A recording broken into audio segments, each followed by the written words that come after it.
నమస్కారం.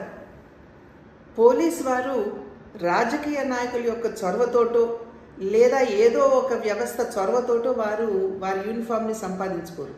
కష్టతరమైనటువంటి పరీక్షల్లో వారు ఉత్తీర్ణులై వారు ఆ అర్హతని సాధిస్తూ ఉంటారు. దేశంలో అదేవిధంగా రాష్ట్రంలో కూడా శాంతి భద్రతల్ని కాపాడవలసినటువంటి బాధ్యత వారి భుజాల మీద వేసుకునేటువంటి 4వ సింహంగా పోలీసు వ్యవస్థని ప్రతి ఒక్కరూ కూడా గుర్తిస్తూ ఉంటారు. వారి ప్రాణాలని ఒడ్డి శాంతి భద్రతల్ని కాపాడటంలో వారు ఒక ప్రధానమైనటువంటి భూమికని పోషిస్తూ ఉంటారు.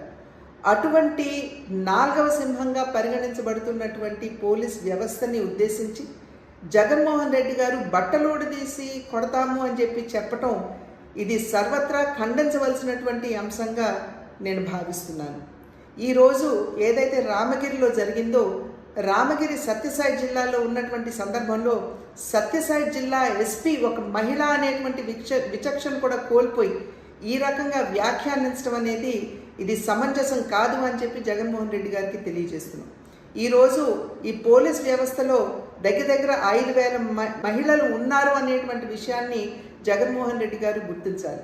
ఇది కేవలం మహిళలు మాత్రమే కాదు, ఆ వ్యవస్థలో పనిచేస్తున్నటువంటి మహిళలు లేదా పురుషులకి సంబంధించి మాత్రమే కాదు, అసలు ఆ వ్యవస్థను కించపరచడం, ఈ రకంగా వ్యాఖ్యానించడం అనేది ఇది ఎవరూ కూడా స్వాగతించదగ్గ విషయం కాదు అని చెప్పి తెలియజేస్తూ ఆ వ్యవస్థకి ఇవాళ జగన్మోహన్ రెడ్డి గారు క్షమాపణ చెప్పాలని చెప్పి భారతీయ జనతా పార్టీ డిమాండ్ చేస్తుంది.